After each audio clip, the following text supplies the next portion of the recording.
So the Nigeria's gas policy, or new gas policy, is now being signed on by the Federal Executive Council. It's now become something to work on. Of course, we've spent so much time, almost on a daily basis, talking about the oil industry, of course, upstream, downstream, but gas is very important. How critical that is into electricity provision, and whether we sell part of this overseas and earn some hard currencies, or we just get gas for cooking, for home heating, and for businesses, industrial production, and what have you. So this new gas policy has to be unpacked. And what are the details in this document? Let's cross over to our Abuja studios to get this senior technical or special technical assistance to the Honorable Minister in State for Petroleum Resources to talk to us. Gbite, Adeniji, good morning, sir. Thanks for coming through on the program. Good morning. It's good to Thanks have for you. having me. So let's get started with the 6 main aspects of these: gas policy, governance, industry structure, development of gas resources, infrastructure, building the gas market, and of course, developing national human resources. Put together, what do you tend to achieve at the Ministry of Petroleum Resources with this new gas policy?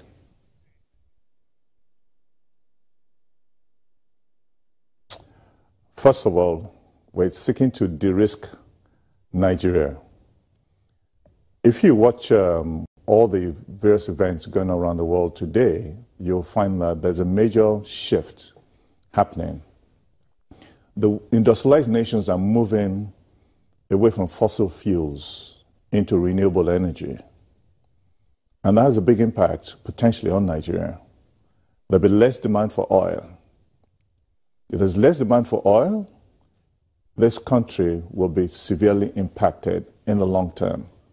Our long-term scenario is that by 2035, there'll be absolute declines in the price of oil.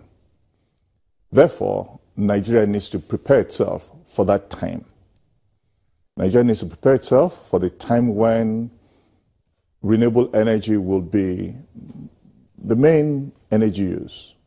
What we need to do is to now use gas to move the country's economy, shift away from oil dependency, shift it into an industrialized era.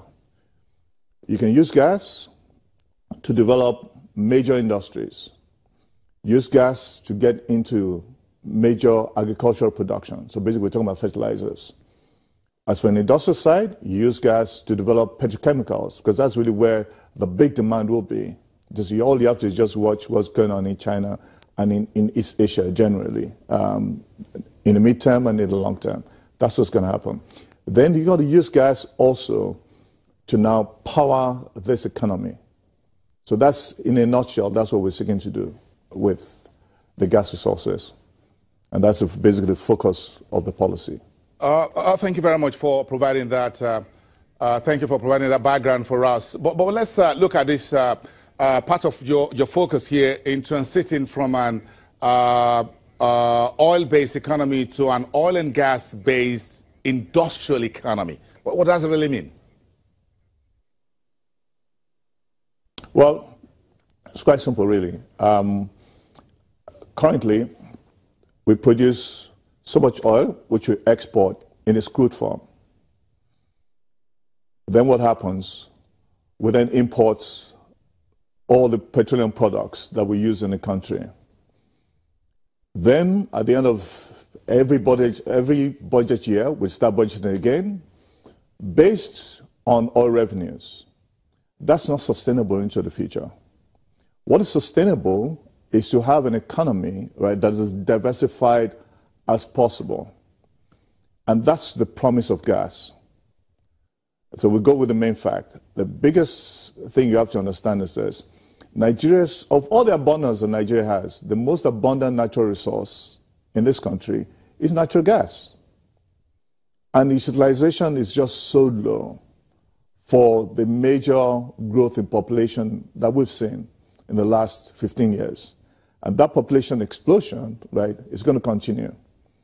So what you need to do, right, is use those resources, right, to get into a major industrial and power production so that you can stave off the demographic explosion, right, that you'll not be able to control if you don't take that decision and if you don't take necessary steps to implement policy. Another question here, Mr. Adeniji. In terms of how this gas policy will work, does it have a timeline, or is it a rolling plan or rolling policy? What are the implementation stages to achieve the 6 main aspects of this, whether you're setting up an independent petroleum industry regulator or you're trying to separate gas trading from gas or infrastructure ownership and things like that? What are the timelines we're looking at here? What are the, if you call it, what are the 411 as far as to get this policy off the ground and running? Okay, so we have short-term strategies, medium-term, and long-term implementation strategies. The first must start with legislation. So what that legislation will do is basically design an industry structure which basically separates the role of government in policy for the gas sector, the role of government in regulation, and then the role of government on the commercial side, such that you have a situation where you have enough capacity in government, right, to open up the space for the major private sector investment you need to achieve the vision of the policy. This policy will not be government-led in terms of investment. It will be government-led in terms of implementation and in terms of regulation. So you need to be able to now start introducing those critical policy levers and tools that will attract the investment. So as I said, legislation is key, but then there's some other critical tools that will follow that, which is you set up this new regulatory agency, which will have a major gas component, i.e. there must be a gas division built up in the regulatory agency, which will be significantly of a higher capacity than we have currently, because investors need to see that is done, because it will help de-risk the investment. You also need to introduce the regulatory tools, such as a network code, which will basically set up the basis, right, for investment in infrastructure and access into infrastructure by all the different players. Then the other codes, such as a metering code. Metering code is very important so that you're able to measure what goes into gas infrastructure and what comes out of it. Through that process, everyone knows what they're earning and what they're losing. Government definitely will know very clearly, right, what they need to earn and what it is earning from gas through that structure. Then, of course, they need to do a huge amount of training, right, within the regulatory agency and also within the ministry as well to make that happen.